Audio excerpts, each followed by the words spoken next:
तमाम नाज़रीन को प्यार भरा सलाम। उम्मीद है कि आप सभी खैर आफियत से होंगे। नाज़रीन, जिस तरीके से आप देख रहे हैं कि 2023 के आम इंतखाबात का सिलसिला जारी है और हर जगह मौसम 2023 का बहुत ही गर्मा गर्म नजर आ रहा है और एक दूसरी पार्टियां इल्जाम तराशी और एक दूसरे की निकाशीनी तलाश कर रही है। लेकिन तरक्की का देखा जाए तो कौन सी पार्टी ने रियासत को तरक्की दिलाई, कौन सी पार्टी ने रियासत की आवाम को धोखा दिया, नुकसान पहुंचाया, इन तमाम बातों को लेकर हम हर मौके पर खास मुलाकात का सिलसिला जारी रखे हुए हैं और हर खास मुलाकात के अंदर एक एक नए मेहमान हमारे साथ जुड़े हुए हैं। और आज के खास मुलाकात प्रोग्राम में हमारे साथ आज वज़ीर तालीम मोहतरमा सबिता इंद्रा रेड्डी साहिबा के फर्जंद मोहतरम जनाब कार्तिक रेड्डी साहब आज हमारे स्टूडियो तशरीफ लाए और आज उनके साथ खास मुलाकात का प्रोग्राम है। बहुत बहुत शुक्रिया कार्तिक साहब, आप तशरीफ लाए।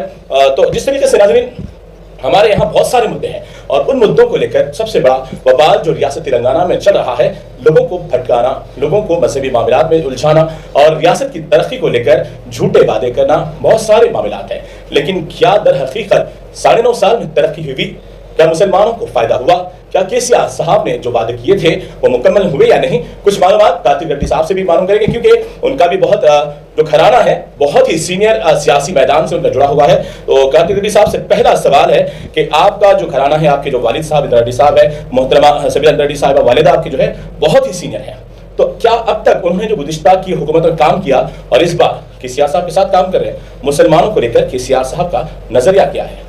पहला चीज़ अब्दुल्ला, मैं आपका शुक्रिया अदा करना चाहता हूँ कि आपकी स्टूडियो में और आपकी चैनल में हमको इस्तकबाल करें। और दूसरी चीज़, अल्लाह का करम है, हमारे वालिद साहब और वालदा का जो हार्ड वर्क है तकरीबन 40 साल से, अल्लाह का करम है कि हम लोगों के दरमियान में रह सके और उनकी मोहब्बत और प्यार से यहाँ तक पहुँचे, उनका करम है अल्लाह का। और तीसरी चीज़ हो गई अगर मुसलमानों की या माइनॉरिटियों की बात तेलंगाना में जी, थोड़ी चीज़ अपन याद रखना चाहिए कि 27 साल से हिंदुस्तान में मुसलमानों से एक सियासती खिलवाड़ हुई जाती है। तकरीबन आप 20 साल पहले जब सचार कमेटी रिपोर्ट बाहर आई थी, सचार कमेटी रिपोर्ट ये साफ साफ बताती है कि इस देश के, इस मुल्क के मुसलमानों की हाल गरीब से गरीब है। सबसे पिछड़ा हुआ हाल इस देश में किसी का है तो मुसलमानों का।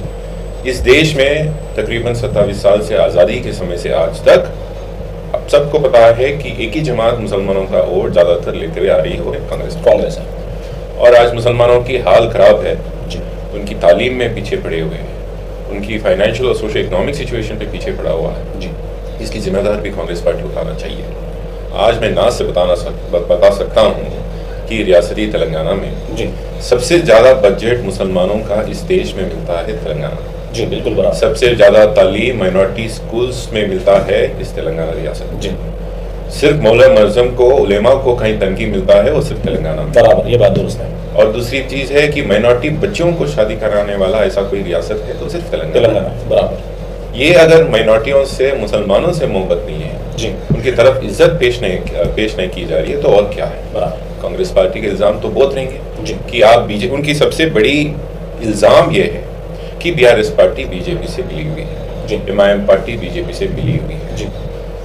मैं ये बात साफ साफ बताना चाहता हूँ, ये बात मेरी नहीं है, हमारे सदर साहब केसीआर साहब की है, इस रियासत के वजीर आली की है कि हम कभी भी बीजेपी से नहीं मिलेंगे। अगर जरूरत है तो सियासत बंद कर देंगे, पर अपन बीजेपी से मिलने का कोई इरादा नहीं है। बहुत सारे तस्वीरें भी गश्त करते हैं सोशल मीडिया पे कि कविता मैडम की है या फिर और भी दीगर एमएलए और खुद केसीआर साहब की जो हाथ जोड़कर मोदी को नमोद करते हैं, तो क्या ये रिश्ता नहीं है? अब्दुल्ला, जब राहुल गांधी साहब खुद पार्लियामेंट में उठ के मोदी से गले मिल सकते हैं, अच्छा, तो इज्जत पे तो सलाम वालेकुम तो हो सकती है।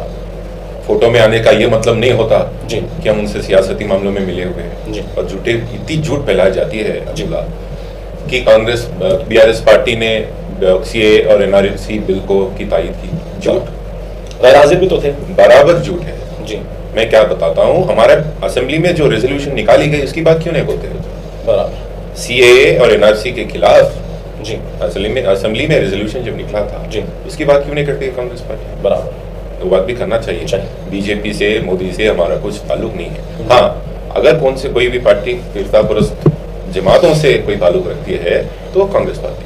महाराष्ट्र में कौन सी पार्टी, कौन सी जमात से इनकी अलायंस है अब्दुल्ला? शिवसेना से है। शिवसेना क्या सेकुलर जमात है? बीजेपी के साथ उनका दोस्ताना बहुत गहरा था और कट्टर है। बराबर। शिवसेना की सोच मुसलमानों के खिलाफ और कट्टर है। बराबर। ऐसे कट्टर हिंदू पार्टी से तो आप डायरेक्ट अलायंस में ही है। आप कौन है भाई हमको इल्जाम लगाने वाले? इल्जाम होती है सियासती मामला एक तरफ। जी। हम बराबर साफ है, हमारी नीयत साफ है। हम ये बताना चाहते हैं आपको कि हमारी कौन सी भी ताल्लुक बीजेपी से नहीं है और नहीं रहेगी। रेवंत रेड्डी को लेकर क्या कहेंगे, क्योंकि उन्होंने खुलकर कहा, और ये बात में एक्सटेंशन ऑफ जो बात मैं आपको बताया, सियासत की बात एक तरफ और वेलफेयर और तरक्की की बात एक तरफ। क्यों नहीं बताती है कांग्रेस पार्टी? जी। आपका आइडिया एजेंडा क्या है मुसलमानों की? जी। आप कैसे कितने बच्चों को पढ़ाएंगे?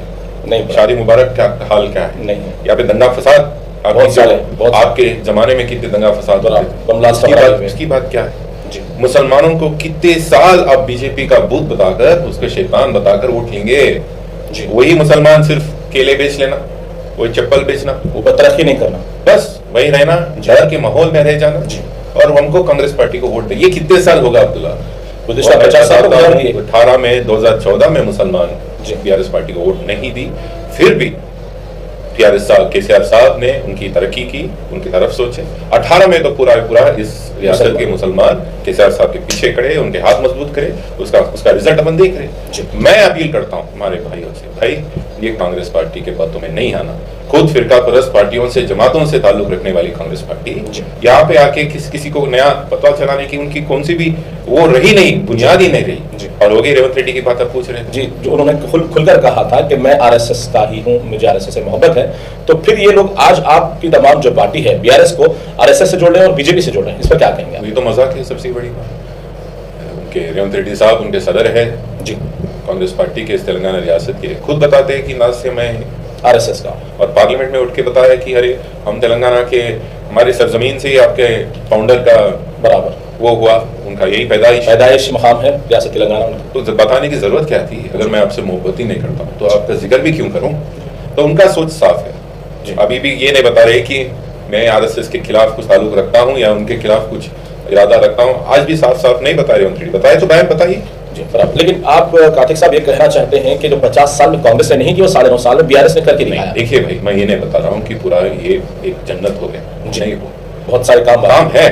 मैं ये नहीं बता रहा हूँ कि जन्नत हुआ, पर मैं पक्का बता सकता हूँ कि कांग्रेस पार्टी के हुकूमत से तो केसीआर साहब की हुकूमत ज्यादा करीम बेहतर है। ये तो मानेंगे, सब मानेंगे, क्योंकि आसरा पेंशन है, बहुत सारे स्कीमात है, शादी मुबारक, इमाम मौज़न, स्कॉलरशिप वगैरह है, तो बहुत अच्छी। लेकिन मुसलमानों को लेकर हर हुकूमत टारगेट करती है कि मुसलमान कमजोर कहती है, लेकिन बीआरएस की नजर में मुसलमान क्या कहती है, क्या है उनका हक और उनकी कितनी उनकी ताकत है? आप देखिए, हमारी पार्टी में, हमारी जमात में हमारे होम मिनिस्टर कौन है? मुसलमान है। हर मीटिंग में सीएम साहब तो इमामी शरीफ को पहन के निकलते, इमाम ज़मीन बराबर मानते हैं जी। कभी भी हुआ कोई अगर सिंबॉलिक रिप्रेजेंटेशन के लिए, मोहम्मद अली साहब तो बगल में बैठते, बाजू रहते हैं। हर उनकी जलसे में उर्दू में तो 2 मिनट बोलते हैं, हमारे बराबर बोलते हैं। वो हमारी इज्जत है, वो हमारी मोहब्बत है। दिस इज रिप्रेजेंटेटिव पॉलिटिक्स, जो एक मिसाइल के तौर से उन्हें पेश करना चाहते हैं कि मुसलमान are part of this government. उससे ज्यादा तो क्या होगा अब्दुल्ला? कांग्रेस पार्टी कर सकती क्या? मैं चैलेंज करता हूँ, क्या आप होम मिनिस्टर बनाएंगे एक मुसलमान को? अभी तक तो खुद उनके सीएम नहीं है सामने। आप होम मिनिस्टर, ठीक है, आप बताएंगे हम सीएम बन जा रहे, अगर बने तो भी आप होम मिनिस्टर बनाएंगे? मैं बात बताता हूँ। ये लोग आज रिप्रेजेंटेटिव पॉलिटिक्स के बारे में बात करते हैं कांग्रेस के। 2009 से 14 जब राशिद साहब गुजर गए थे, कौन था एक मुसलमान कैबिनेट में? नाम बताइए। नहीं। आप कैसे, आपकी क्या इज्जत बची मुसलमान? सिर्फ कांग्रेस पार्टी वोट चाहिए मुसलमानों का, उनका तरक्की नहीं। नहीं, ये बात साफ पता है, हमारे भाइयों को पता है ये बात कि तेलंगाना रियासत के मुसलमानों के बाद साफ पता है, सिर्फ ये लोग हमारा वोट चाहिए। पर गुमराह करने की कोशिश हो जा रही है, थोड़ी हमारे मीडिया में भी है और थोड़ी सियासती लोग भी है। क्यों नहीं बताते? मेरे साफ एक उनसे जवाब चाहिए कि राहुल गांधी जब आए थे 6 गारंटियों में क्यों नहीं होती मुसलमानों की गारंटी? बराबर बात, एक भी बात नहीं मुसलमानों के लेकर, और आज तक भी कुछ भी खुलासा कहीं पर भी नहीं है। हालांकि बड़े बड़े पैदल यात्रा हुई, शोभा यात्रा हुई, मोहब्बत की दुकान की, बाजार की बात कर रहे थे, लेकिन मुसलमान की कहीं पर बात। चलिए कर्नाटका लेकर जाता हूँ आपको जी। क्या बोले कर्नाटका में? क्या बोले राहुल गांधी जी? हम सरकार में आते, हुकूमत में वापस आते, हिजाब की बैन पूरी तरह खत्म कर देंगे और बजरंग दल को बैन करेंगे। हुए 2 बार नहीं। तो हालांकि रिसेंटली फिर एक मरतबा उन्होंने हिजाब को लेकर, अभी भी मैं साफ बताना चाहता हूं, आपके चैनल के जरिए हमारे भाइयों को गुमराह करा जा रहा है, पागल बनाने की कोशिश हो रही है कांग्रेस पार्टी, वहां के मुसलमानों को भी। अभी तक एक साफ गवर्नमेंट जियो नहीं निकला उनकी सरकार में, उनकी हुकूमत में, बोलते हुए कि हम हिजाब बैन कंप्लीटली खत्म नहीं करेंगे। अभी तक नहीं निकला। और क्यों नहीं हुई बैन बजरंग दल? क्योंकि उनका तो ऑलरेडी अलायंस महाराष्ट्र की सरकार से, बीजेपी सरकार से, आरएसएस से? इनका कुछ भी मोहब्बत नहीं है मुसलमानों के खिलाफ, उनकी कुछ भी इज्जत नहीं बची, सिर्फ वोट चाहिए। मुसलमानों का वोट चाहिए था कर्नाटका में, अब बजरंग दल की बैन बोल दी, खत्म।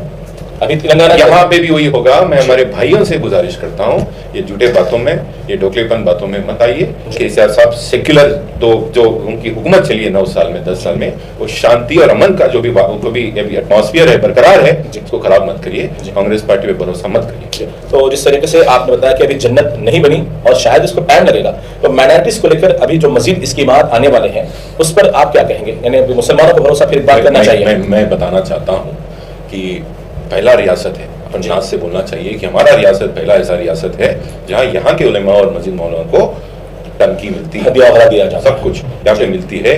और हमारे ईद के टाइम पे भी यहाँ पे तोहफे आती है। सिर्फ हमारा रियासत बराबर, कौन सा भी रियासत नहीं है यहाँ पे। सीएम साहब ने साफ साफ बताया कि हमारे को और मस्जिद के मौसम को टंके की थोड़ी इजाफा होना चाहिए और इजाफा करने का ऐलान भी हो गया, जो भी हो गया उसका भी होगा। और जो जहां भी अगर किड्स कम हो रहा है क्या अपना ईद के टाइम पे जो भी क्या बोलते हो ईद के गिफ्ट हो रहा है, इफ्तार वगैरह पार्टी उसका भी बढ़ाई जाएगी। तो सीएम साहब उसका भी साफ साफ खुलासा किया, हमारे मैनिफेस्टो में भी है होगा। जिस तरह से नाज़रीन हमारे कार्तिक रेड्डी साहब बता रहे थे, रियासत तेलंगाना में तरक्की अभी मजीद बाकी है और इस तरक्की को लेने के लिए और मजीद बढ़ाने के लिए एक और मरतबा बीआरएस को बरसर लाने की जरूरत है। चलिए एक मुख्तसर से सवाल आपके इलाके अपने कॉन्स्टिट्यूंसी को लेकर करते हैं, क्योंकि आपकी वालिदा का ताल्लुक जलपल्ली से है और जलपल्ली इलाके महेश्वरम से उन्होंने बड़े पैमाने पर जीत हासिल की। तो वहां पर आपकी वालिदा ने अपने कितने तरक्याती काम किए हैं, वहां की आवाम का क्या रद्द है?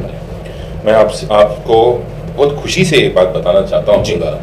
2009 में पहली वक्त मेरे पे जब हमारे अम्मा वालदा यहाँ पे कंटेस्ट करे थे, ये अपने हल्के महेश्वरम में जी, वहाँ पे जब महेश्वरम हल्के में जलपल्ली भी एक इलाका है जी, मैं जब पहली वक्त वहाँ पे कैंपेनिंग निकलता था जी, वोट पूछने घरों पे पहुँचने की कोशिश करता था, गाड़ी नहीं जाती थी।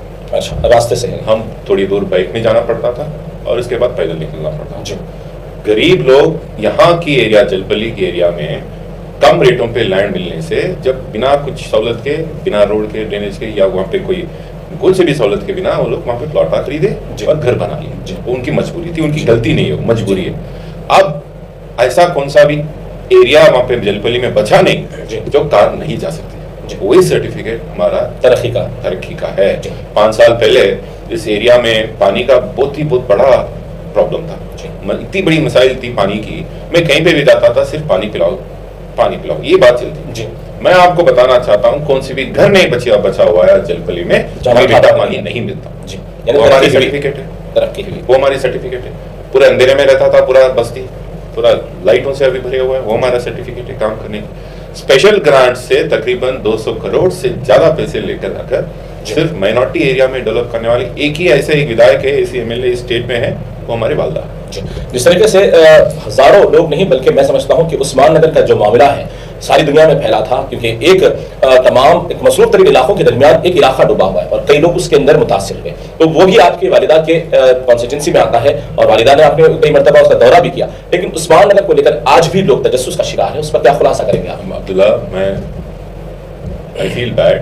मैं वहाँ पे जो भी घर है उनके, मैं उनका बहुत दुआ करता हूँ भगवान से कि उनको हर तरीके से कुछ ना कुछ रेजोल्यूशन मिले। पर आप समझना चाहिए कि जो भी घर उस्मान नगर में बने हुए थे वो पूरे एक तालाब में बने हुए थे। वो जमाना में जब पानी नहीं था, बेचारे उनको कोई धोखा दे दिए, बेच दिया, उन्होंने घरा बना दिया, सूखा तालाब बेच दिए। जब पानी आ गया तो पानी तो रुकता नहीं, बराबर अल्लाह के हाथ में, अपने हाथ में पानी बराबर। तो जब तालाब में घर बना गए, एफटीएल में घर बने गए, तो पानी तो आ ही गया। अभी बारिश का तो 10-15-8-9 साल से तो पानी तो बारिश ज्यादा ही हो रही है, बराबर। तो उस ताल्लुक से मैं बताना चाहता हूँ कि उस जो भी वहाँ के घर डूबे हुए हैं उनके लिए साफ एक प्रोग्राम बनाया गया कि उनको पट्टे कहीं और देंगे। अभी वादा नहीं, उनको भी पता है, उनसे भी लिस्ट भी लिए हैं हम जी। उनका सर्वे करे हमारे लोकल काउंसलर, हमारे वहाँ के चेयरमैन, हमारे लिस्ट बनाए गए कि कौन कौन का घर वहाँ पे डूबा हुआ है, किसको वहाँ पे, उनको आप लोग देंगे, बराबर देंगे। इंतखाबात के मुकम्मल होने के बाद शुरू हो गया काम, जब काम को पक्का करके देंगे। घबराने की जरूरत नहीं, उस्मान नगर उनकी घबराने की जरूरत नहीं है। मैं बयान ही कर रहा हूँ, आपके सामने बयान कर रहा हूँ। जो भी उनका घर वहां दुबा हुआ है उनको प्लॉट मिलेगा। चलिए, बड़ी बात है नाज़रीन, क्योंकि उस्मान नगर को लेकर कई कमेंट्स हैं और हजारों लोग मुंतजिर हैं कि आखिरकार सविता रेड्डी क्या कर रहे हैं कि उस्मान नगर में हजारों लोग मुतासिर हैं। लेकिन आज एक बड़ा खुलासा कार्तिक रेड्डी ने किया है कि बिल्कुल वहां पर डूबे हुए मकानात वालों को पट्टे के जरिए जमीन अलाट किया जाएगा। हो सकता है जो स्कीम हुकूमत की जानिब से 3 लाख रुपए घर बनाने की है वो भी इसमें जरूर मदद हासिल होगी। चलिए, आखिरी सवाल एक इल्जाम के जो हिसाब से आता है, चाहते तो आप लोग उस्मान नगर के हालात को तभी तब्दील कर सकते थे, इतना लंबा अरसा नहीं गुजरता, आप लोग वहां का जो पानी जो रुका हुआ था वो छोड़ सकते थे, लेकिन आपके कुछ दोस्त अहबाब के जमीनात खराब होने की वजह से आप वो डर से नहीं छोड़े। गलत बात है। एफटीएल के बाउंड्रीज रहेंगे जी, एफटीएल के बाउंड्रीज से अगर पानी ज्यादा हो गया जी, तो कोई भी पानी छोड़ना पड़ता जी, कोई भी रोक नहीं सकते। जी, इरिगेशन डिपार्टमेंट में आप पता करिए, जी, कोई भी नीचे दोस्त कौन है क्या नहीं है मुझे नहीं पता इस बातों की, जी, पर पानी कब छोड़ी जाती है कौन से भी तालाब में, जब एफटीएल का लिमिट से ज्यादा पानी जब आती है जब ही छोड़ी जाती है, नीचे कम मकदार वाले को नहीं छोड़े, नहीं छोड़ा जाता है। ये गलत इल्जाम है और इल्जाम तो लगाएंगे लोग। बराबर। तो चलिए, बहुत सारे सवाल एक दूसरे को चलते रहेंगे, लेकिन कार्तिक रेड्डी साहब से मैं गुजारिश करूंगा, जिस तरीके से आप एक बेटे होने के नाते अपनी वालिदा की कॉन्स्टिट्यूंसी में जो दिन रात मेहनत कर रहे हैं, तो जलपल्ली और महेश्वरम की आवाम से आप क्या आखिरी में अपील करना चाहेंगे? आप पूरे 3 कैंडिडेटों को परख किए जी, बीजेपी से लोग कौन है, कैसे सोच रखते हैं वो मुसलमानों के खिलाफ, बराबर, वो तो खुलेआम है, जाहिर सी बात। वो भी कैंडिडेट भी कैसे सोच रखते हैं उनके बारे में पता करिए।